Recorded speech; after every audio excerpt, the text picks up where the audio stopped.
ପିଲାମାନେ ଆଜି ଭିଡ଼ିଓରେ ସୁନ୍ଦର ରଚନାଟି ପ୍ରସ୍ତୁତ କରିଛି ଯାହାର ବିଷୟବସ୍ତୁ ରହିଛି ପ୍ଲାଷ୍ଟିକ ପ୍ରଦୂଷଣ। ସର୍ବପ୍ରଥମେ ଉପକ୍ରମ। ବର୍ତ୍ତମାନ ଯୁଗକୁ ପ୍ଲାଷ୍ଟିକର ଯୁଗ କହିଲେ ମଧ୍ୟ ଅତ୍ୟୁକ୍ତି ହେବ ନାହିଁ, କାରଣ ମନୁଷ୍ୟର ଦୈନନ୍ଦିନ ଜୀବନରେ ପ୍ଲାଷ୍ଟିକର ବହୁଳ ବ୍ୟବହାର ଦେଖାଦେଲାଣି।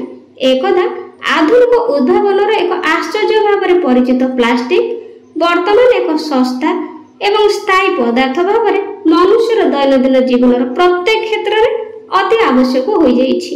କିନ୍ତୁ ବର୍ତ୍ତମାନ ସେହି ଶସ୍ତା ଓ ସୁବିଧାଜନକ ପ୍ଲାଷ୍ଟିକ ଏବେ ସମଗ୍ର ଜୀବଜଗତ ପାଇଁ କାଳର କରାଳ ଛାୟା ପାଲଟିଛି। ପ୍ଲାଷ୍ଟିକ ପ୍ରଦୂଷଣ କିପରି ହୁଏ? ପ୍ଲାଷ୍ଟିକ ପ୍ରଦୂଷଣର ଅର୍ଥ ହେଉଛି ଆମ ପରିବେଶରେ ପ୍ଲାଷ୍ଟିକ ଆବର୍ଜନା ଜମା ହେବାକୁ ବୁଝାଏ, ଯାହାଦ୍ୱାରା ପରିବେଶ, ବନ୍ୟପ୍ରାଣୀ, ସାମୁଦ୍ରିକ ଜୀବ, ଗୃହପାଳିତ ପଶୁପକ୍ଷୀ ଏବଂ ମାନବ ସ୍ୱାସ୍ଥ୍ୟ ଉପରେ କୁପ୍ରଭାବ ପକାଇଥାଏ। ପ୍ଲାଷ୍ଟିକ ଭାଙ୍ଗିଯାଇ ଛୋଟ ଛୋଟ ଖଣ୍ଡ ବା ମାଇକ୍ରୋ ପ୍ଲାଷ୍ଟିକରେ ପରିଣତ ହୁଏ, ଯାହା ପୃଥିବୀର କୋଣ ଅନୁକୋଣରେ ମଧ୍ୟ ପ୍ରବେଶ କରେ।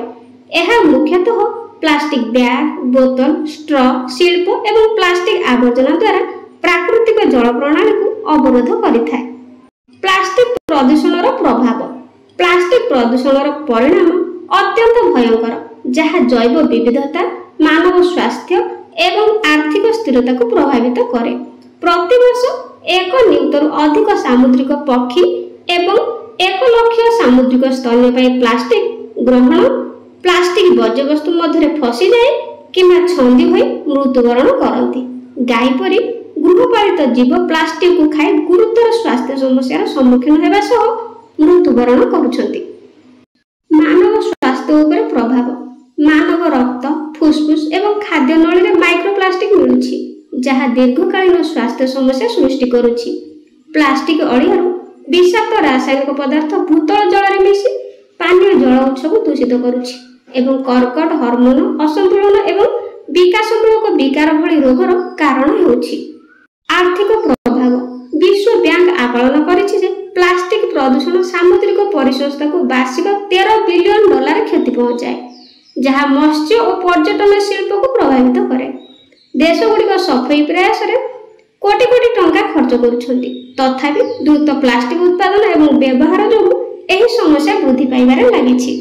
ପ୍ଲାଷ୍ଟିକ ପ୍ରଦୂଷଣକୁ ହ୍ରାସ କରିବା ପାଇଁ ପଦକ୍ଷେପ। ଦୈନନ୍ଦିନ ଜୀବନରେ ପ୍ଲାଷ୍ଟିକ ବ୍ୟବହାର କମ୍ କରିବା ପାଇଁ ସମସ୍ତେ ପ୍ରଚେଷ୍ଟା କରିବା ଉଚିତ। ଏକକ ବ୍ୟବହାର ପ୍ଲାଷ୍ଟିକ ପରିବର୍ତ୍ତେ ପୁନଃ ବ୍ୟବହାର ଯୋଗ୍ୟ ବ୍ୟାଗ, ବୋତଲ ଏବଂ ପାତ୍ର ବ୍ୟବହାର କରିବା ଆବଶ୍ୟକ। ସ୍ଥାୟୀ ପ୍ୟାକେଜିଂ ସମାଧାନ ଗ୍ରହଣ କରିବାକୁ ବ୍ୟବସାୟୀଗୁଡ଼ିକୁ ଉତ୍ସାହିତ କରିବା ଉଚିତ।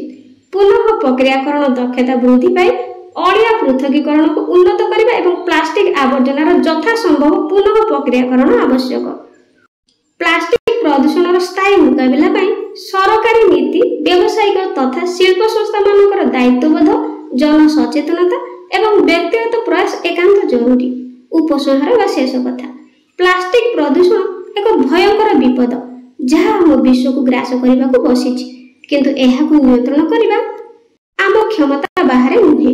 ସାମୂହିକ ଚେଷ୍ଟା ସହିତ ଆମେ ଏହି ବିପଦକୁ ହରାଇ ଦେଇପାରିବା ଏବଂ ପୃଥିବୀକୁ ଏହାର ପ୍ରାଚୀନ ସମୃଦ୍ଧି ଫେରାଇ ଆଣିପାରିବା। ଆସନ୍ତୁ ଆମେ ପ୍ରତିଜ୍ଞା କରିବା ଯେ ଆଗାମୀ ପିଢ଼ି ଏପରି ଏକ ବିଶ୍ୱର ଉତ୍ତରାଧିକାରୀ ହେବ, ଯାହା ପ୍ଲାଷ୍ଟିକ ଆବର୍ଜନା ଦ୍ୱାରା ଭାରାକ୍ରାନ୍ତ ନୁହେଁ, ବରଂ ସଂରକ୍ଷଣର ଜ୍ଞାନ ଦ୍ୱାରା ସମୃଦ୍ଧି ହେବ। ପିଲାମାନେ ଭିଡ଼ିଓଟି ପସନ୍ଦ ଆସିଥିଲେ ଗୋଟେ ଲାଇକ୍ କରିଦେବ। ଆଜି ପାଇଁ ରହୁଛି, ଧନ୍ୟବାଦ।